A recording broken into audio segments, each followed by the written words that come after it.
네, 예정되었던 대로 1시 5분이 되어서 지금부터 두 번째 세션을 시작하도록 하겠습니다. 시작 전에 다시 한번 이제 오늘 주제는 실제 사례와 같은 좀 민감한 내용들이 담겨 있어서 외부 공개나 녹음, 촬영은 좀 삼가 주시길 부탁드리겠습니다. 네, 두 번째 세션 좌장으로는 국립정신건강센터 곽영숙 센터장님께서 맡아주시겠습니다. 큰 박수로 맞이해 주시기 바랍니다. 네, 감사합니다. 예, 점심들 맛있게 하셨습니까?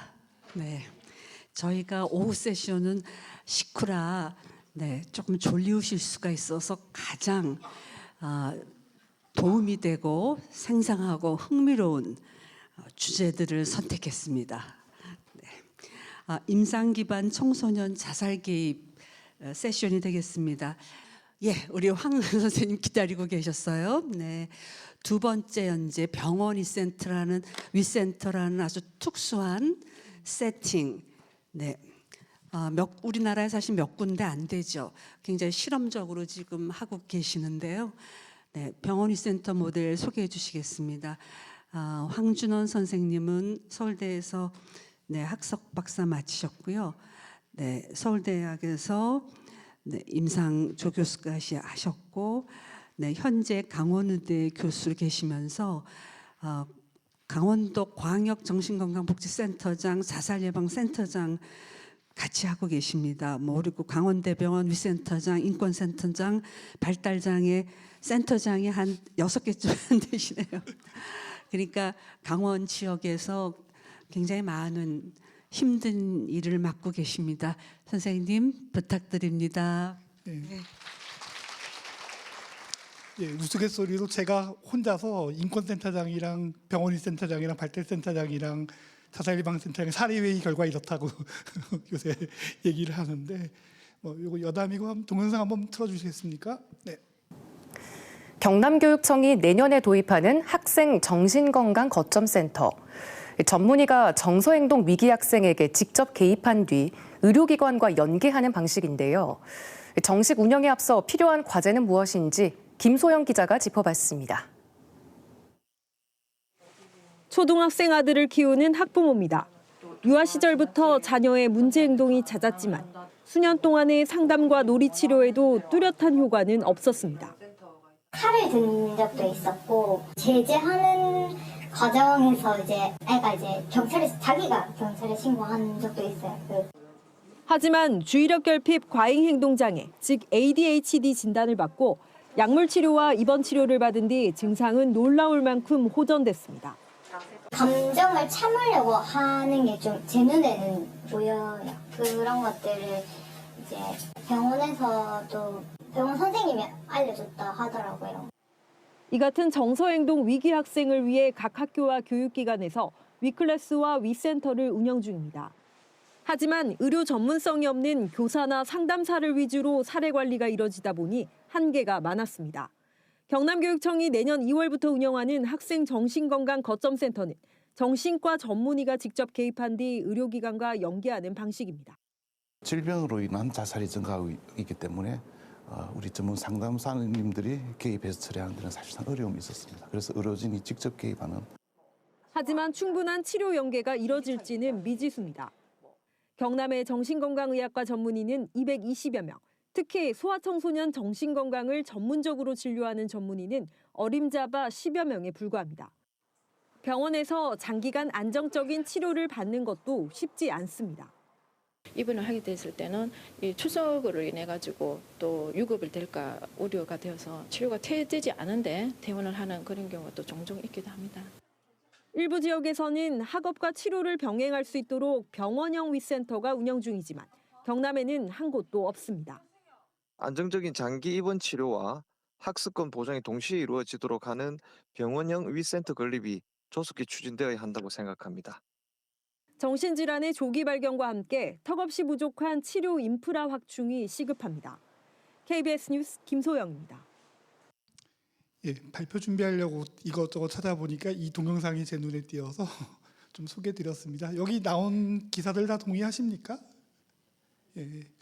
그래서 이제 제목이 병원형 위센터인데 저는 병원 위센터장이어서 이제 이름들이 다 제각각으로 지금 지어지고 있기 때문에 오늘 말씀드릴 주제는 이게 도대체 왜 생기고 어떤 기능을 하고 있고 앞으로 어떻게 해야 할 것인가 요 세 가지를 초점 맞춰서 하고 시간을 잘 지키기 위해서 굉장히 요약해서 설명을 좀 드리겠습니다. 자, 뭐 역사 이거 제가 만들고 계속 써먹는 슬라이드인데요. 81년 정도부터 이제 교육 현장에서 정신건강 문제에 대해서 의사들이 좀 개입을 시작했다 이렇게 좀 말씀드립니다. 그러다가 이제 여기 서한석 선생님 계시지만 2011년도에 대구에서 한 건 세게 터졌죠. 그런 다음에 이제 2012년부터 본격적으로 위클래스, 위센터 이런 것들이 쭈루룩 배치되고 그 연구용으로 도구 개발했다가 갑자기 전학년 전수조사 이게 한 방 빵 터졌고 그 이후에 이제 기조 연설하셨던 우리 홍현준 선생님의 연구소가 개소했고 그 다음에 2013년에 대구 병원 위센터 4개소가 본격적으로 개소한 걸로 제가 기사로 좀 확인했었습니다. 예, 그렇게 했고 그 이후에 계속 병원과 지역사회, 뭐 학교 이렇게 연결 짓는 작업들을 지금까지 계속 해오고 있죠. 예, 그래서 뭐 정생동 특성검사니 그 중간 사이에 지역협력 모델이니 이제 그 다음에 학교 방문 지원 사업 여기 지금 강윤정 선생님 단장하시면서 정말 애 많이 쓰셨던 그런 것들이 다 떠오릅니다. 이렇게 해서 이제 병원과 학교가 이제 연결점들을 갖기 시작한 작업을 지난 한 13년, 14년 정도 해왔다 이 말씀을 좀 드리려고 합니다. 최근에 자, 이 정생동 특성검사 그 보고서 쓰면서 제가 제일 고민했던 게 그 애매한 아이들을 어떻게 할 것인가가 있었죠. 그래서 위센터도 있고 뭐 여러 가지 그 도움 주는 기구가 있는데 한국은 지금 현재 의료자 중심이어서 소위 말하는 연계 체계, 이 분류 내지는 전달 체계 이런 게 지금 거의 무너져 있잖아요. 예를 들어 자살 사고가 조금 있고 자해를 조금 하고 가정 환경이 개판이고 학교 적응이 어렵고 이런 애를 어디로 보낼 것인가, 어느 정도 위험하면 어디로 갈 것인가 이런 데 지금 사회적 합의가 없어서 정답은 받아주는 데를 보낸다. 대기가 적은 데를 보낸다. 그 다음에 일단 학교는 위험을 최대한 방어하는 쪽으로 작용하기 때문에 어디든 보낸다. 가급적이 입원이면 좋다. 지금 이렇게 지금 다들 굴고 계시는 거 맞죠? 예.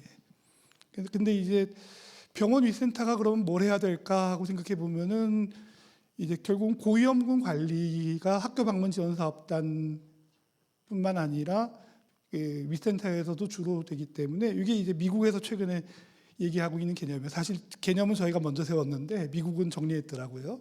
그래서 이렇게 티어 3 인텐시브 인터벤션이 필요한 애들한테는 기존의 그 위클래스 혹은 이제 위센터 모델로는 한계가 많다 이런 문제 의식을 좀 갖고 있습니다.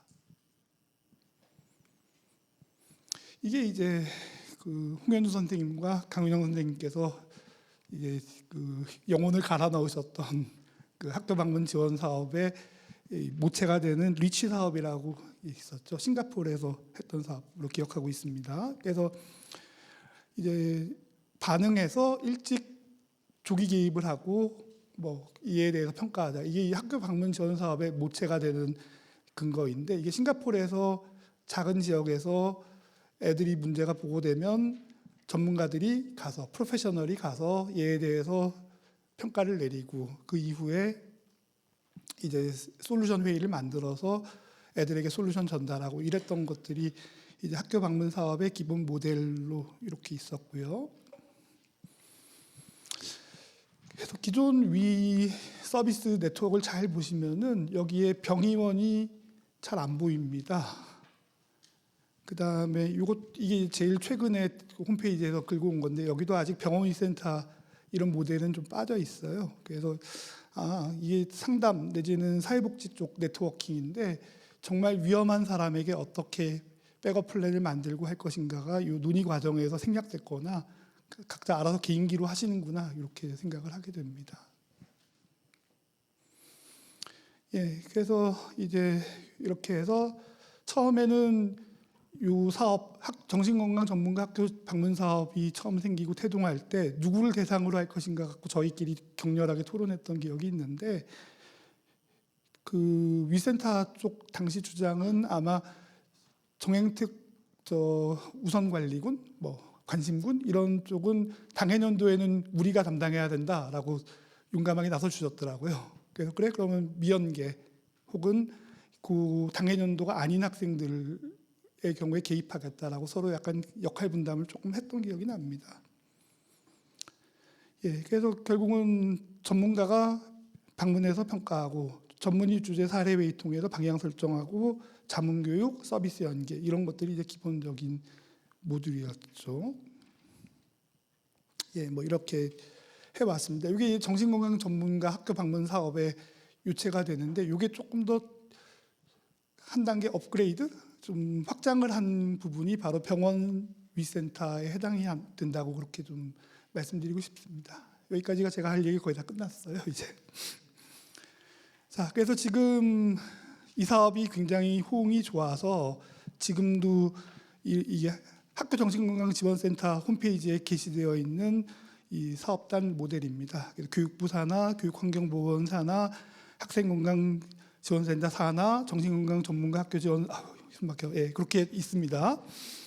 그렇게 해서 이제 있는데 이렇게 제가 지금 색깔 표시해 놓은 데들이 병원 기반으로 학교 그 방문 전문가 사업을 운영하고 있는 곳이다라고 얘기할 수 있습니다. 그래서 지금 빨간색으로 표시한 경북대병원 위센터, 강원대병원 위센터, 원광대학교 마음건강증진거점센터 이건 전부 대학병원 기반으로 한 병원 위센터가 돼서요. 아마도 학교 방문 지원 사업과 전문성 있는 센터 방문 프로그램을 한다. 이렇게 저는 개인적으로 보고 있고요. 인천 쪽에 있는 참사랑병원, 의정부 한서중앙병원 뭐 이런 이제 주로 정신과 전문병원 위주의 것들은 입원을 시킨 애들을 기왕이면 병원 학교나 이제 애들 관리 모형을 만들어서 거기 안에서 소위 말하는 입소 치료와 이 뭐 교육을 좀 병행하겠다 이런 게 좀 있습니다. 그래서 크게 보면은 경기도 모델이 있고 지방 모델이 있다. 뭐 이렇게 제가 말씀드릴 수 있을 것 같습니다. 그래서 경기도 인천을 포함한 경기도 모델은 애들의 장기 입원 및 치료 및 교육을 하겠다 모델이 되고 이거를 병원형 위센터라고 부르고요. 그다음에 대학병원 기반 프로그램들은 병원 위센터라고 명명을 해서 이거 이름들 되게 헷갈리기 쉽습니다. 그래서 저는 이제 이 두 가지를 다 병원 기반 모델이라고 그냥 그렇게 불렀으면 좋겠는데 이름들이 다들 이렇게 되고 여기 또 신조어로 뭐 생명사랑 남서부 센터, 학생 정신건강센터 이런 이름들이 많아가지고 저도 막 헷갈립니다. 나중에 저도 한번 여쭤보겠습니다. 예, 그래서 뭐 연장선상이고 티어 3에 대한 빠른 대응이고 이렇게 해서 이제 근거 중심의 상담 서비스를 제공하느냐 아니면은 입원 환경에서 대안교육 치료 프로그램을 하느냐 이런 식으로 지금 분화 중이고 바꿔 얘기하면 이 모델이 다 필요할 것 같아요. 학교로 전문가가 찾아간다. 애들에게 위험도가 높은 애들에게 근거 중심의 서비스를 제공한다. 그와 동시에 좀 위험하고 좀 장기간 케어가 필요한 경우에는 병원에 입원하면서 학업을 이어나간다. 이 세 가지 모듈이 다 필요할 걸로 현재 보고 있습니다. 맞나요? 예, 그래서 뭐 이런 식으로 사업들을 하고 있고 저희는 이제 근거 중심 모델 구성하면서 이거를 저희만 독자적으로 할 게 아니라 그 학교 위클래스 선생님을 참여시켜서 집단 프로그램을 직접 나가서 진행을 하고 그 선생님이 노하우 전수받고 그 다음에 그 학교에서 진행하실 수도 이렇게 좀 서포트해 드리는 기능도 했었고 그 다음에 이 교사 연수를 할 때 그냥 사례 발표만 하면 재미없으니까 사례 발표와 더불어서 의학적 모델과 상담 모델을 동시에 연수 형태로 제공했었고요. 예, 부모 교육 뭐 이럴 때 좀 좋은 연자들 많이 모시고 이제 좀 실질적인 강좌들 진행하려고 했었고요. 그 다음에 이제 소위 병원형 모델, 그래서 입원 기관에 이 센터를 구축한 분들하고 이 자료를 좀 받아서 봤더니 역시 비슷하게 치료 가정 지원, 학교 복교 지원 뭐 이런 이제 기본적인 목표를 가지고 움직이시는 그런 프로그램이 됐습니다. 예. 그래서 보통 입원형, 납병원형 이렇게 되어 있고요. 그래서 역시 이제 기본적으로는 병원에 소속이 되어 있으면서 이들을 대상으로 장기간 치료 프로그램을 제공한다. 아마 이런 형태가 되는 것 같고, 최근에 이제 캐디에서 이런 학생들 대상으로 이제 교과 진도를 어떻게 해줄 것인가에 대해서 지금 용역 진행하고 있는 거하고 괴를 같이 한다고 봅니다. 예, 이런 게 되고요. 예, 그래서 뭐 이런 보통교과, 대안교과, 창의체험 이런 것들을 하고 있어서 이 프로그램은 언뜻 보면은 가정교육 위센터 내지는 위스쿨하고 기능들이 굉장히 유사합니다. 그렇죠? 조금 더 이제 의료 환경 전문적인 이런 말이 좀 들어가 있을 수가 있고요. 그래서 지금 이제 병원형 위센터는 고위험 심각 위기 학생을 위해서 필요하다. 그래서 각각 확대 중이다. 이렇게 얘기할 수 있는데 아직 지역별로 여건들이 상이하고 뭐가 우선순위냐에 따라서 좀 각자가 약간 다른 방향으로 분화하고 있는 것 같다라는 인상을 받고 있고요. 아직은 멀티티어 시스템 내지는 전달 체계가 잘 구축되고 있지 않기 때문에 누가 어디로 갈 것인가가 아직은 혼선이 좀 많고 지역사회 특히 이제 학교 측에서 의뢰하실 때 좀 혼란이 있을 걸로 그렇게 보고 있습니다. 그리고 마지막으로 요새 의료진들이 많이 지쳐서요. 그래서 학교 현장에서는 위기관리위원회가 열리고 굉장히 위험하다고 인지하는데 제가 보기에는 이거 통원치료로 될 것 같은데요? 라든지 아까처럼 강나리 선생님 말씀하신 것처럼 목 맸는데 뒤늦게 발견되고 아주 여유 있게 외래 통해서 입원하게 되고 이런 식으로 소위 말해 위기, 위험, 이 티어 이런 걸 어떻게 인지할지에 대해서 아직 합의 사항이나 구체적인 부분들이 조금 지역 그 사회에도 혼선이 좀 많은 것 같습니다. 그래서 아직 진행 중인 이슈고 개발 중인 이슈인데 뭐 가급적 그 목표를 보기에는 결국은 학교를 찾아가는 방문 사업과 애들을 대상으로 고위기 학생들을 위한 프로그램을 제공하는 기관과 걔들의 위기와 뭔가 치료를 필요할 때 일정 기간 입소해서 학업을 유지하면서 이어나갈 수 있는 것들은 필요하고 이런 부분들이 나중에 이제 다양한 이름으로 뭐 병원 학교가 되든 센터가 되든 무슨 특수 목적의 기관이 되든 좀 다양하게 건립되었으면 좋겠다 이렇게 말씀드릴 수 있겠습니다. 예, 감사합니다. 네, 감사합니다. 시간을 아주 조금 오히려 한 2분 일찍 끝내주셔서 제가 질문 좀 드릴게요. 저도 좀 헷갈려서 사실 병원위센터는 몇 군데 안 되기 때문에 네네. 잘들 모르실 것 같아요. 네. 이게 병원 학교하고 연계되어 있는 경우들이 많죠. 아닌가요? 지금은 병원 학교하고는 별 연계가 없을 것 같습니다. 저희는 그래요? 병원 학교가 있다가 철수했고요. 네, 저희 예. 병원에서는 네, 예. 그다음에 영남대 지금 병원 학교랑 연계돼 있으신가요? 예. 그래서 이제 결국은 학교 방문 지원 사업과 자체 내 프로그램 운영 정도가 돼서 기존 위센터의 전문성을 가미했고 학교 방문을 한다 이 정도쯤이 현재 네. 그 대학병원 기반 병원 위센터의 특징이라고 얘기할 수 있겠습니다. 지금 대학병원에 있는 게 병원 위센터고 경기도에서 하는 거가 병원형 위센터 이렇게 예, 그렇습니다. 그 차이 한번 다시 좀 정확하게 얘기해 주세요. 그래서 헷갈려서. 지금은 저 학교 방문 지원 사업이라는 그 추진단 안에 병원형 위센터도 들어가 있고 병원 위센터도 들어가 있기 때문에 학교 방문 사업을 하는 거는 거의 동일하다라고 네. 얘기할 수 있고요. 그 지역 사회에서 의뢰된 애들에 대해서 개입 및 프로그램 제공이 병원 위센터, 입원 납병원 입원을 제공하는 게 병원형 위센터 이렇게 구분할 예. 수 있겠습니다. 네네, 예, 알겠습니다. 어쨌든 기존의 교육청 위센터와 다른 거는 병원과 연계되거나 병원 안에 있다는 차이죠. 네네. 네, 예, 감사합니다. 예, 우리가 세 번째 세션 끝나고 전체 토론회에서 다시 Q&A 할 시간이 있으니까요. 조금 그때까지 미뤄주시기 바랍니다. 저희 세션 세 번째 마지막 발표 듣도록 하겠습니다. 납병동 병원학교 모델에 대해서 최정원 선생님께서 발표해 주시겠습니다. 최정원 선생님은 이화여자대학 의학과 학석사 마치셨고요. 국립서울병원에서 전공이 또 소아청소년정신과 전임이 마치시고 현재 국립정신건강센터 소아청소년 과장으로 거의 10년 가까이 일하고 계십니다. 네, 선생님 발표 부탁드립니다. 박수로 맞아주세요. 네, 소개 감사드립니다. 저는 오늘 청소년 자살과 납병동 병원학교 모델을 중심으로 오늘 발표를 하고자 합니다.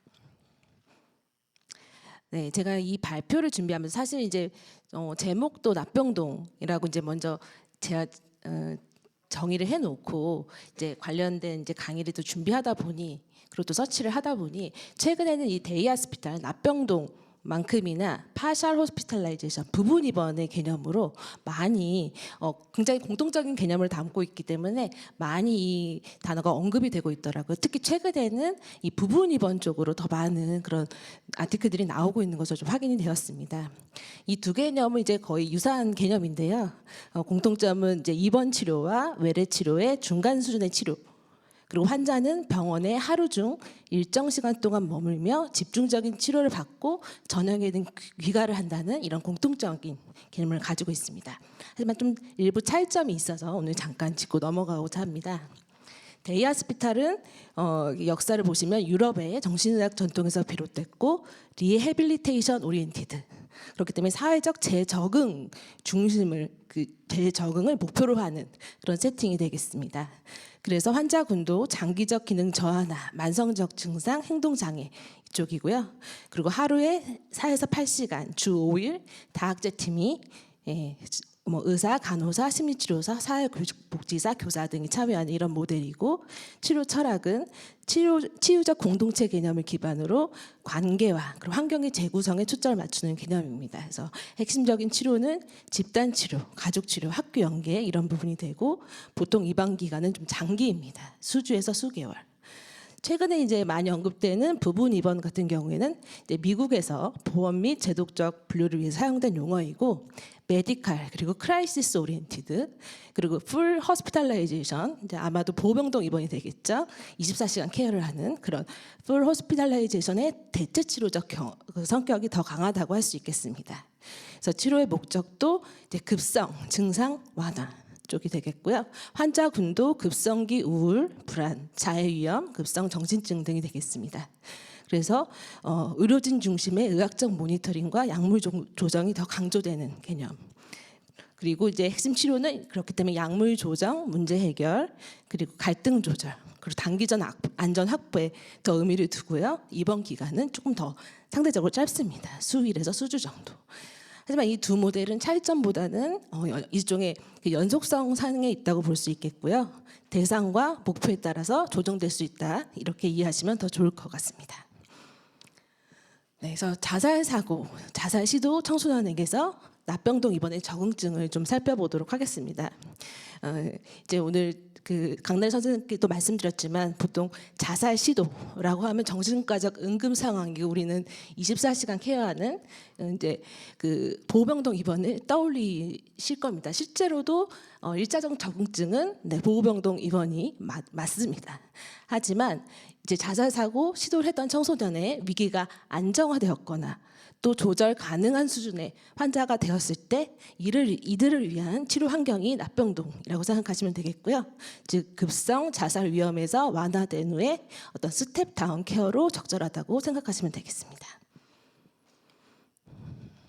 구체적으로 납병동 자살 시도나 자살 위험성이 있는 이런 환자가 납병동에 입원하게 되는 그런 적응증을 조금 구체적으로 살펴보면 방금 말씀드린 대로 위기가 일시적으로 안정된 경우 자살 사고는 있지만 현재 구체적인 플랜이나 의도 수단이 없을 때 그리고 자살 시도 후 급성 위험이 조절된 경우 그래서 자살 시도 후에 응급 입원이나 보호 입원을 한 후에 위기가 안정된 직후 그리고 가장 중요한 부분 중에 하나입니다. 가정 내에 보호자 모니터링이 가능한 경우 가족이 치료 과정에 적극적으로 참여하고 귀가 시에도 모니터링이 가능할 때 납병동 모델이 적합하고요.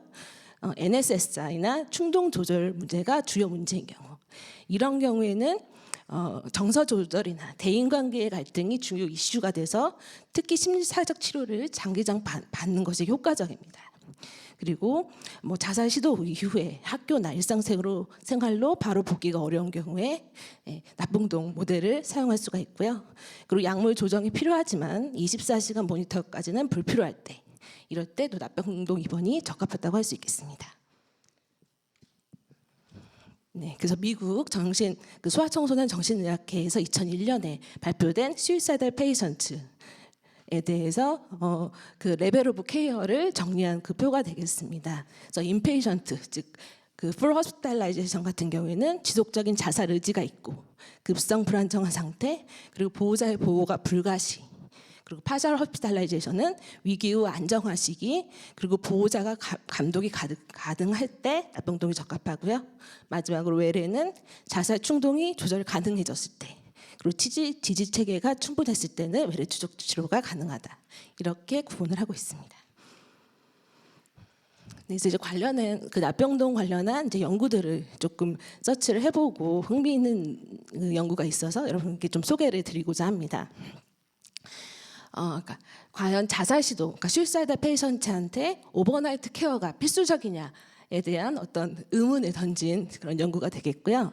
안타깝고 이제 청소년은 아니지만 어덜트 suicidal patient를 대상으로 데이 호스피탈과 인페이션트 워드를 비교했습니다. 그래서 런던에 있는 성인 정신과 병동에 자발적으로 입원한 환자 206명, 그래서 141명은 납병동, 65명은 입원병동을 무작위 배정을 했습니다. 다만 그 자살 위험이 너무 높다고 판단된 7%는 무작위 배정해서 제외했다고 되어 있고요.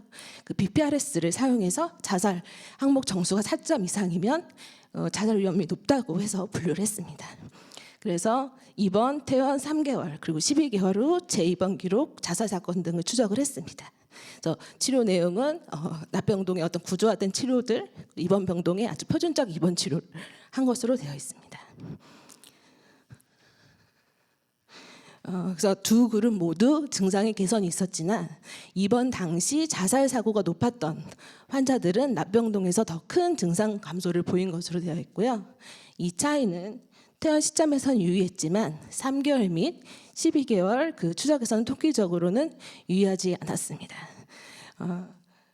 그리고 이제 주관적인 환자분들의 어떤 주관적인 그 경험을 질적 면담을 한 결과야 납병동 환자들은 누군가 내 얘기를 들어주는 것, 그리고 다른 사람과 함께 있는 것, 대처 기술을 배우는 것을 치료의 가장 그 중요한 그 요인으로 꼽았고, 그리고 이제 폐쇄병동에 입원한 환자들 같은 경우는 본인이 안전한 환경에 처해 있다는 그런 느낌, 누군가 나를 그래도 감시해주는 사람이 있다는 느낌, 이 부분을 굉장히 중요하게 느끼고 치료적 요소로 면담을 한 내용들이 나왔습니다. 그래서 이 연구는 급성 자살 위험 환자에게 반드시 24시간 입원이 필요하다는 어떤 널리 퍼진 가정에 대한 좀 도전, 그런 의미를 던지는 그런 연구였고요. 회복의 핵심은 24시간 감독이 아니라 관계적 지지의 질이다. 그래서 자살 위험 환자에게 중요한 안전이란 것은 단순한 해를 예방하는 것이 아니라 정서적 안정감과 자기 통제력을 회복하는 것. 그래서 향후 연구는 어떤 환자가 납병동 치료에 안전하고 또 효과적으로 배정될 수 있는가를 규명하는 것이 중요하다. 이렇게 네, 그 연구의 함의를 보여주었습니다. 네. 그리고 청소년 부분 입원에 대해서 체계적 고찰 연구 2024년에 발표된 연구가 있어서 이 부분도 좀 소개를 드리고자 합니다. 한 15편 정도 대부분 미국에서 운영되었던 납병동을 대상으로 이제 리뷰를 한 논문인데요. 그 청소년들의 진단은 다양했습니다. 뭐 우울, 불안, 자해, 자살 사고 동반한 그런 혼합 진단 집단이고 치료 기간도 역시 굉장히 다양했습니다. 연구마다 9일에서 84일까지 되었고요.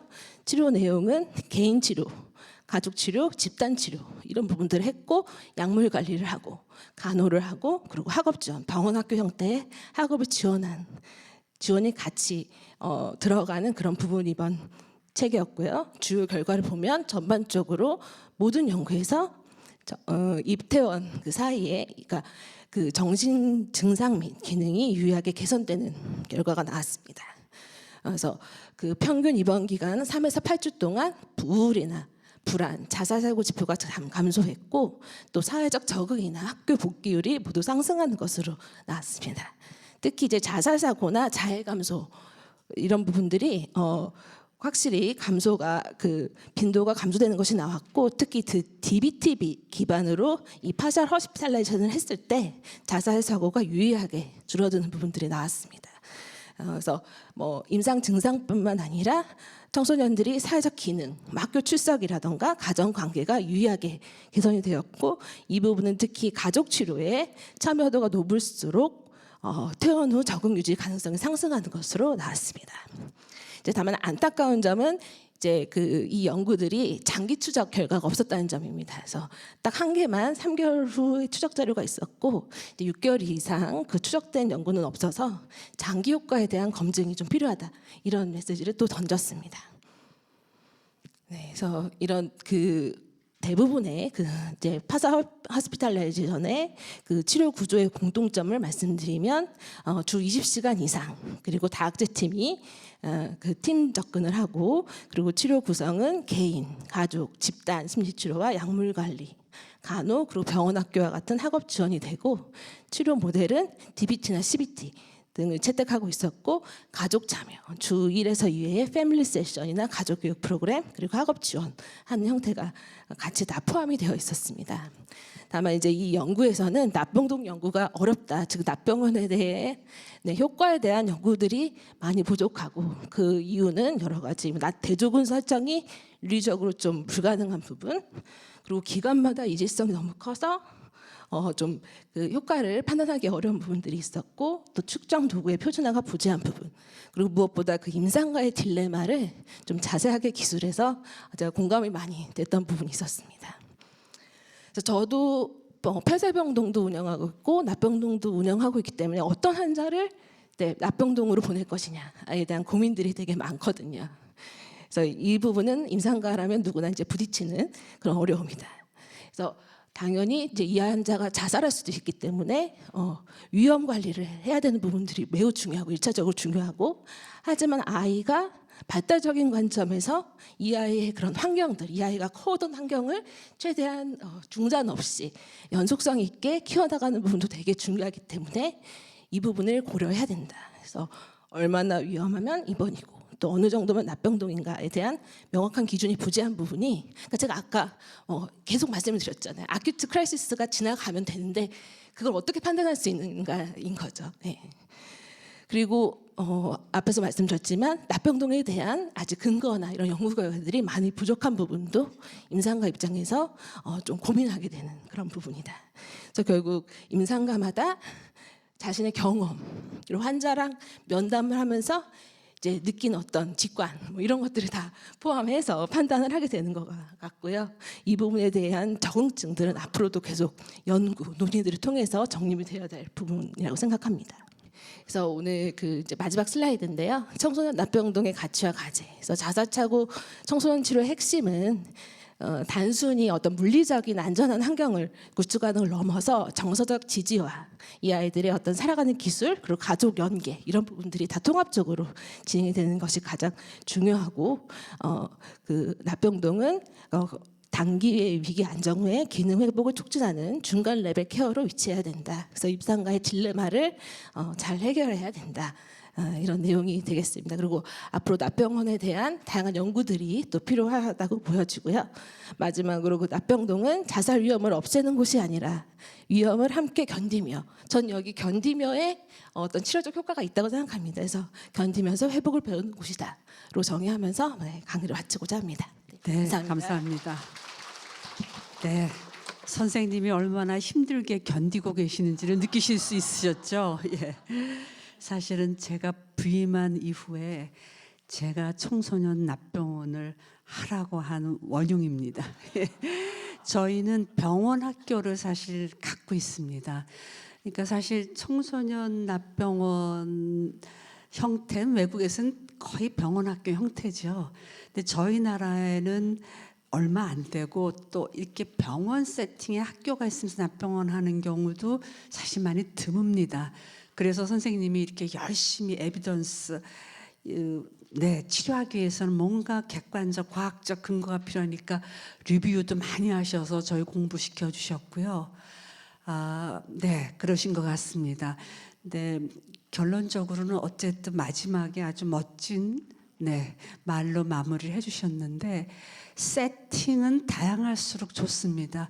보호 입원 후에 회복되더라도 아까 우리 강나래 선생님 발표에서 들었지만 증상과 질환 어느 정도 컨트롤이 돼도 아이의 적응 능력, 이고 스트렝스, 자아 기능은 천차만별이라 중간 단계 학교 가정으로 돌아가지 가기 전에 조금 더 단계가 있는 게 도움이 됩니다. 그래서 세팅은 이렇게 조금 다양할수록 좋고 저희는 태어난 아이들이 조금 더 트랜지셔널 페이스를 보낼 수 있는 세팅으로 만들었고요. 병원 학교가 있기 때문에 학교 환경에 대한 두려움이 많은 아이들, 학교에 대한 상처가 많은 아이들을 위해서는 더군다나 필요해서 만들었습니다. 근데 아직도 여러 어려움을 겪고 있는데요. 뭐 어려움 얘기는 다음에 또 듣도록 하겠습니다. 예, 굉장히 리얼한 여러 세팅에서 고군분투 하시는 세 분 선생님의 말씀 들었습니다. Q&A는 다음 세 번째 세션 끝나고 전체 패널에서 해주시기 바랍니다.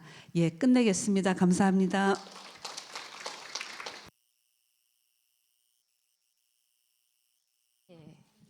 그래서 발표를 모두 마치고 잠시 휴식 시간 갖도록 하겠습니다. 휴식 시간은 10분간이어서 2시 30분부터 다시 시작을 하도록 하겠습니다. 다음 세션에도 많은 관심 부탁드리겠습니다.